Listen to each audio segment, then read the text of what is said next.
A number of Colorado communities are watching Texas after that state became the largest to get rid of any and all COVID restrictions. The governor announced today that Texas will be 100% reopened starting next week. No more masks either, only if you want to.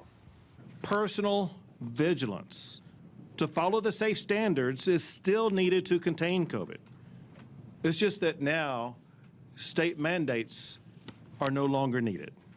Gionet joins us from Monument tonight. And Alan, that's just one part of our state where leaders hope that we can follow Texas. Well, as states have thought about whether they want to follow federal guidelines and recommendations, local communities like this one have considered whether they want to do what the state wants them to do. Local and business leaders here will talk readily about what they say have been moving goalposts. And when places like Texas reopen wide open, they wonder, what about us? In Rosie's Diner, where it can look like the time before the pandemic, the owner is thinking about a comeback. I did hear about Texas today, about what's taking place. About 30 people a week come in saying they're not going to comply with COVID guidelines. There's a lot of people that don't want to wear masks and are pretty much fed up with it. Many are seniors. A lot of them have been vaccinated. We do need to move forward. We can't stay at a standstill like this.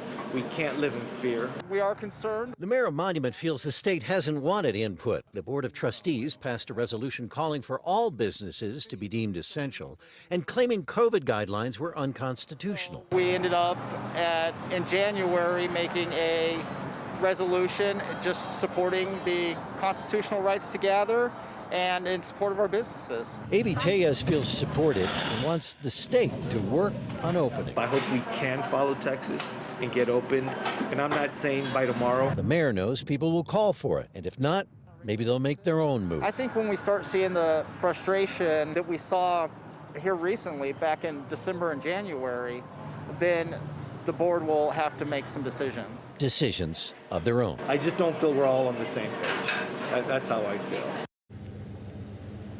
Well, the governor replied to Monument's resolution saying the states have sided with the states, or the courts, excuse me, have sided with the states in the constitutionality of COVID guidelines. In effect, that resolution here in Monument hasn't done a lot. Rosie's Diner, for example, still asks people when they come in without masks on to put them on, saying they're following state guidance. In Monument, I'm Gionet, covering Colorado First.